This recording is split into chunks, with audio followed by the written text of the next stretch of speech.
আজ শুক্রবার। শুক্রবারের সকালটা ছিল একটু অন্যরকম। আকাশের মুখ ভারী আর চারিদিক বৃষ্টিতে ভেজা। তাই ইচ্ছা হলো চলো তোমাদের সাথে একটা ছোট্ট ভিডিও শেয়ার করি। তোমরা কে কোথা থেকে আমার ভিডিও দেখছো একটু কমেন্টে জানিও তো।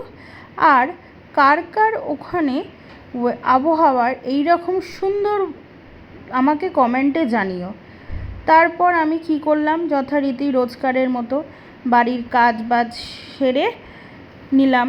দেখো এদিকে আমার বিছানা তোলাও হয়ে গেছিলো, তারপর ঘরদোর পরিষ্কার করে, আর তার থেকেও বড় কথা মাঝখানে আমি ভুলেই গেছিলাম যে তোমাদের সাথে ভিডিওটা শেয়ার করতে হবে।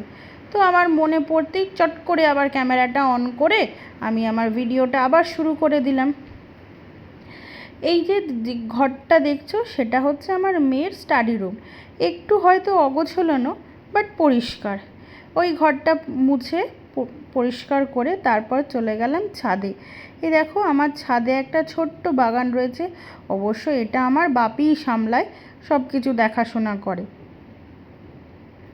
তারপরে সেখানে একটু দেখে আমি চলে গেলাম স্নানে। স্নান করে এসে দেখি মা কত গাছ থেকে ফুল তুলে এনেছে। আজকের অনেক অপরাজিতা ফুল ফুটেছে, আর সেই অপরাজিতা ফুলের মালা গেঁথে আমি আমার মাকে পরালাম। দেখো তো আমার মাকে কি সুন্দর লাগছে।